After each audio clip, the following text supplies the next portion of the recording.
At issue this week, primary countdown. Voters head to the polls on Tuesday to set the matchups for the midterm elections. I'm talking to the man in charge of making sure elections are safe and secure. On political newcomer, I'm talking to Shaun Griffith, the local attorney who has thrown his hat in the ring for the open congressional seat in Pennsylvania's 3rd District, what he says motivated him to run. And swing district. I have a look at the Democrats in the Lehigh Valley who are vying to take on an incumbent Republican this November in a contest that could help decide control of Congress. NBC10 at Issue starts now. I'm Mayk. Welcome to NBC10 at Issue. We are now in the final stretch before primary election day in Pennsylvania. On Tuesday, voters will decide who will be on the ballot in our area this fall when control of the U.S. Congress will be up for grabs. Polls open at 7 a.m. on Tuesday and close at 8 p.m. Voters who are in line by 8 p.m. will still be allowed to vote. And if you're voting by mail, ballots must be received by the County Board of Elections no later than 8 p.m. on Election Day. We're joined by the man in charge of overseeing elections in Pennsylvania, the Secretary of the Commonwealth, Schmidt. Mr. Secretary, welcome back to NBC10 at Issue. Great to see you. Likewise. Thanks for having me back. So before we talk about elections, I want to ask you about something that happened this past week, the arrest of a man charged with making threats against a number of Pennsylvania lawmakers. And we've unfortunately seen disturbing incidents of political violence in recent years. I know you yourself have had to deal with threats. And I just wanted to know, what were your thoughts as this latest situation unfolded? And have you talked to any of the lawmakers who were affected? I haven't spoken to any of the lawmakers that were affected. It is obviously very concerning. And as you know, and as you referenced, this is happening all too frequently and really has no place in our system of government or our way of doing things. So it's an incredible concern. And I know on the election front, we have an election threat task force designed for information sharing related to threats concerning elections, voters, polling places, election administrators, anything else like that, to make sure that we're prepared should any of that come our way. Yeah, how has that work changed given the political violence that we've seen in Pennsylvania and Washington and elsewhere? And have you had to step anything up, essentially? Yeah, it's really changed significantly, certainly in the course of my career being involved with elections. No one goes into election administration expecting to have to deal with any of those things. Certainly their families are not going into it expecting to be dealing with those sorts of things. And that's why, at least in the Shapiro administration, it was important for us to be prepared and to set up a task force so that if there are threats related to elections, we can share information in real time and make sure everybody knows what everybody else's role is so that we're all prepared and nothing gets in the way of voters casting their vote and making their voice heard. President Trump executive order from this spring, if that is implemented, it would result in changes in the administration of elections. And I know there have been lawsuits since then. What's the last communication that you got from the federal government regarding voting? Yes, well, the president doesn't run elections in the United States, and the Secretary of State doesn't run elections in Pennsylvania. Our laws govern everything that we do, and the federal government and Department of Justice sent a letter asking Pennsylvania to provide sensitive information on our 8.8 million registered voters. That includes Social Security numbers, that includes driver's license numbers, and all the rest. And we declined to do so. And we declined to do so because our laws don't allow us to provide that information to begin with. And obviously there are security concerns with that as well. But fundamentally, at the end of the day, even if we wanted to, we couldn't. And that's our position. So far, many other states, red and blue alike, have also declined that demand from the Department of Justice. And I think we're up to 5 or 6 federal court decisions so far upholding states in their position in not providing that information to the federal government. The Treasury Secretary who's running for governor, I asked her about this recently, and she said she would hand that information over. And I wonder, given that there is an election coming up, we don't know what's happening, how does this larger effort, what does it mean for how you handle this information right now? Are you preparing for the possibility that the federal government might succeed legally, or that someone might come into office and say, yes, we're going to hand this over? Well, I certainly can't speak in terms of the candidate for office that you mentioned. That's not my space. Sure. But what I can say is, ultimately, you know, everything we do is within the rule of law.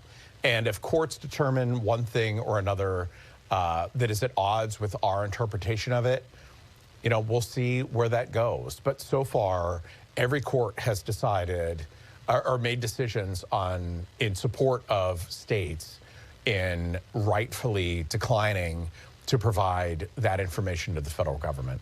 President Trump earlier this year expressed some regret at not directing the National Guard to seize voting machines in swing states after the 2020 election when you were here in Philadelphia. Are you prepared, and do you think counties are prepared in Pennsylvania if that were to happen in the future? So the Pennsylvania Department of State, working with their counties, conduct tabletop exercises and all sorts of other things to prepare for Election Day and anything that could possibly interfere or get between voters who are registered to vote and casting their vote and making their voices heard. So we prepare for every possible scenario that might exist to make sure that nothing gets in the way of that. And we are still seeing issues with ballots that don't have things like the secrecy envelope or the signature. And I know in Philadelphia, the city commissioners put out lists of hundreds of voters who have tried to vote or thought they voted and are still running into those issues, which raises the possibility that those votes don't get counted. What else do you think could be done to make sure that voters who thought they did what they were supposed to do have their votes counted? Yeah, I think that's really an important thing, Lauren. And first of all, voting by mail is very simple, and it is safe and secure. So if you follow the instructions, you won't have any issues whatsoever. The Department of State in the last couple of years worked with our counties to redesign the appearance of the outer envelope, it's called, the one that you sign and date and return your ballot in, and revise the instructions. And we've seen a really significant, as reported on by third parties and news organizations and others, we've seen a really significant decrease in the number of ballots that are rejected, even though that number to begin with was not a significant number. Every vote is precious, and we want to make sure that we do everything we can to make sure that if you're registered to vote and you cast your vote on or before Election Day, that it will be counted. To hear much more of my interview with Pennsylvania's Secretary of the Commonwealth, check out the latest episode of my Battleground Politics podcast.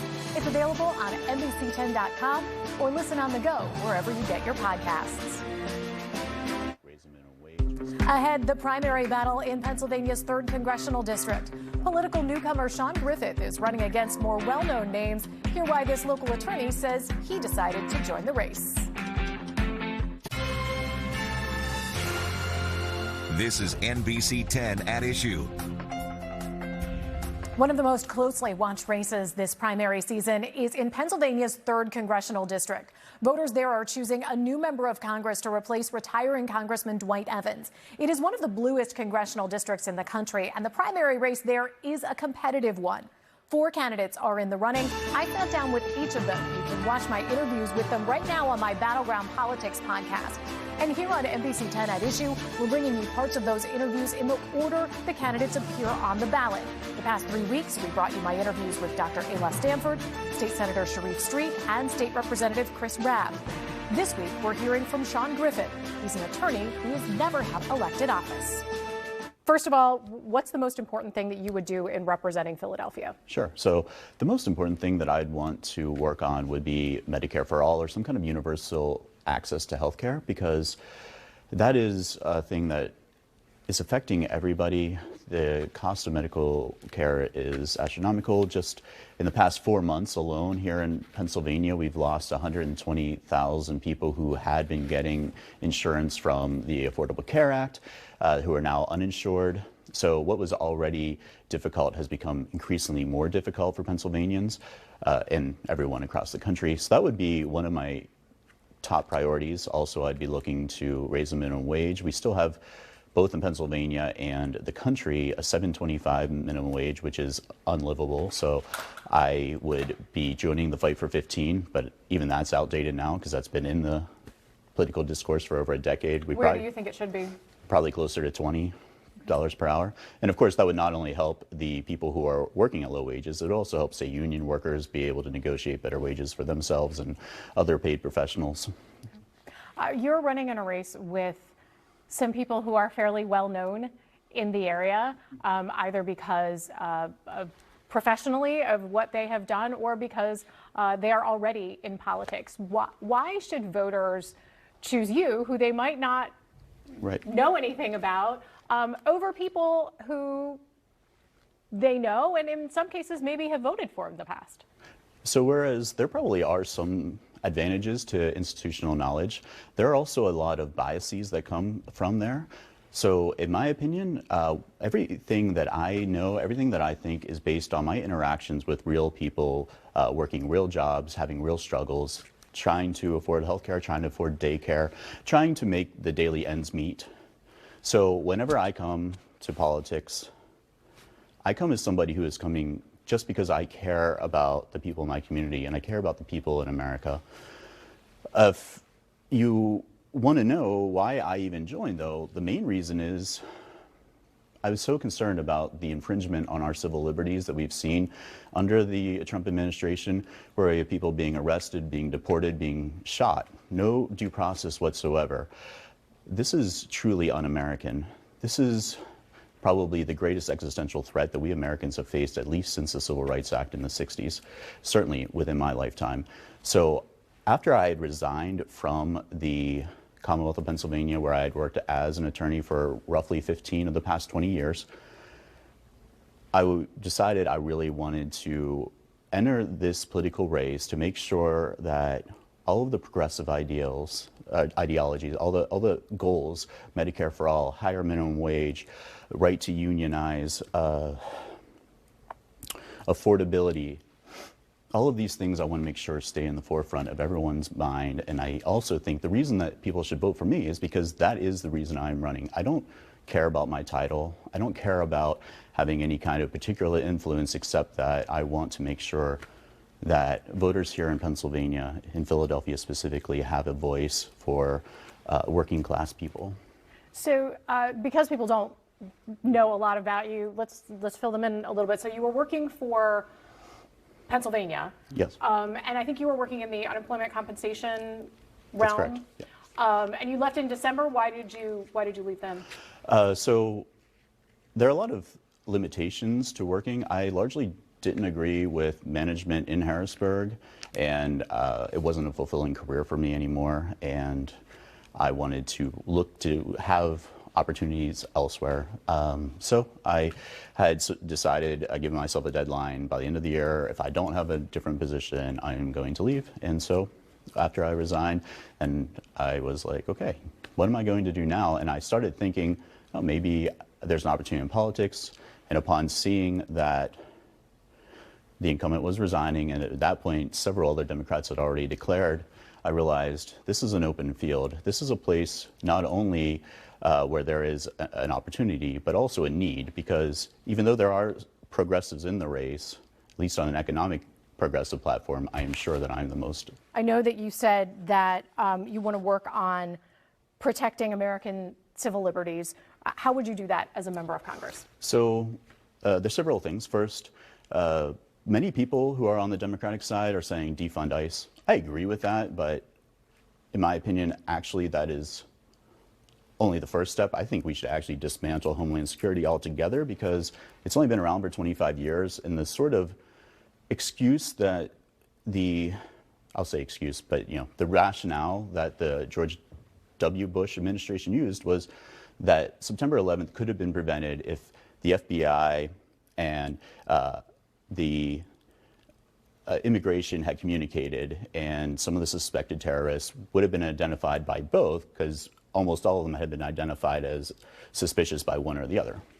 So instead of taking this sort of rational concern and say, okay, well, different agencies should communicate with each other better, they decided to create a whole new level, a whole new bureaucracy of Homeland Security. And then over the subsequent years, and especially in the budget process a year and a half ago, created the largest budget for any law enforcement agency ever in American history, giving ICE specifically, but Homeland Security more generally, unfettered access to recruit people with questionable backgrounds, to empower them to arrest people without due process. And now we have essentially thugs with badges arresting people without probable cause, deporting people without hearings, and in a few horrible instances, even shooting people on the street. So if you were to, as you just suggested, dismantle the Department of Homeland Security, what do you do about things like TSA and security at airports? How do you handle that? Well, we should certainly have security at airports, and we should. Who would do that? There were people doing that before 2001. There was not a TSA There was operation. not, but it would be modeled more like that, but take what is good about TSA. And by the way, TSA is probably the one part of it that I have the least objection to, because certainly I do think we need to be safe in airports. But So that would still be a federal responsibility? Yeah, I believe if it wasn't, say, part of the FAA, for example, because they regulate airports also, it could be some other part. I'll give you another example of Homeland Security. The U.S. Treasury had run the Coast Guard. Now it's part of the Department of Defense. Sort of the same thing, where they have taken different agencies' responsibilities and moved them. So I would still want airport security. I would still want, say, the TSA to be paid. Unfortunately, of course, last month there was several weeks where they weren't even getting paid for their work. But I would just want it to be some organization other than what is now Homeland Security. What do you do about immigration law enforcement in general? Who would be responsible for enforcing immigration law? So immigration law in America is terrible. It is a true blessing to me that we have so much diversity, so much immigration. I would just want to make that process easier, and then to the extent who is going to enforce it, every Spanish-speaking American in America knows La Migra, and La Migra has always existed. It doesn't have to be part of Homeland Security. We've always had immigration enforcement. You can see more of my interview with Shaun Griffith, plus my interviews with the other three candidates in this race. Just scan the QR code to check out my Battleground Politics podcast. Episodes are available to stream right now on NBC10.com, our NBC Philadelphia YouTube channel, or wherever you get your podcasts. We're also watching another closely watched Democratic primary race in the Lehigh Valley. Voters are choosing a candidate to compete in a competitive swing district that could play a role in deciding who controls the U.S. House next January. I'll have a look at that race after the quick break. This is NBC 10 at Issue. Democrats in the Lehigh Valley are deciding who will take on incumbent Republican Congressman Ryan McKenzie this fall. It is a field of 4 candidates in the primary race. Here they are, and there's a lot at stake. Who Democratic voters choose could determine whether the party wins this seat and maybe even whether Democrats win control of the House. Republican Congressman Ryan McKenzie flipped this seat 2 years ago. Nationally, Democrats have their eye on getting it back. Locally, Democrats are deciding who to bet on. Republicans in Congress are hurting our families, and we have to fight back. That's why I'm supporting Bob Brooks for Congress. Governor Josh Shapiro is backing Bob Brooks, the head of Pennsylvania's firefighters union. That's not sitting well with everyone in this competitive race. I endorse Carol. It's an opportunity for us as a Latino to have the first ever Latina congresswoman in the state of Pennsylvania. Well-known Lehigh Valley radio host Victor Martinez endorsed Carol Obando-Durstein, who worked in the energy sector, government, and nonprofits. Martinez has been critical of the governor's involvement. I said, it felt like you were wiggling your finger to us from Harrisburg. Here's who you're going to vote for. Shapiro appeared on his show afterward. The reason why I stepped up to support Bob is because I believe in him. And I want to be really clear. It's not a negative on anyone else. They both said they'd come together in the general, and in the meantime, a primary clash in a four-person race that also includes Ryan Croswell, a former federal prosecutor who resigned from the Justice Department in the Trump administration when it dropped charges against former New York Mayor Eric Adams. It's time to stand up and defend our country again. And a candidate already known to local voters, former Northampton County Executive Lamont McClure. Adding to the drama, a PAC called Lead Left launched an ad supporting McClure. It's reported to be taking out ads for candidates in other states as well, but so far it's unclear who's behind it. Trump and win. The National Democratic Congressional Campaign Committee has weighed in on this race, supporting Bob Brooks, while the Democrat who most recently held the seat, Susan Wild, is backing Carol Obando-Durstein. Congressman Brian McKenzie does not have a Republican primary challenger, so he will move on to the general election to face whoever Democrats choose among the four candidates. We'll be right back. This is NBC10 at Issue. We're back now with a reminder. The Pennsylvania primary election is Tuesday. NBC10 has an election guide on our free NBC10 News app and website. There you'll find a preview of the major races, plus help finding your polling place and where to drop off your mail-in ballot. Then be sure to join us on election night. We'll have updates every half hour on our NBC Philadelphia streaming channel. That does it for this edition of NBC10 at Issue. Thanks for joining us. Have a great day.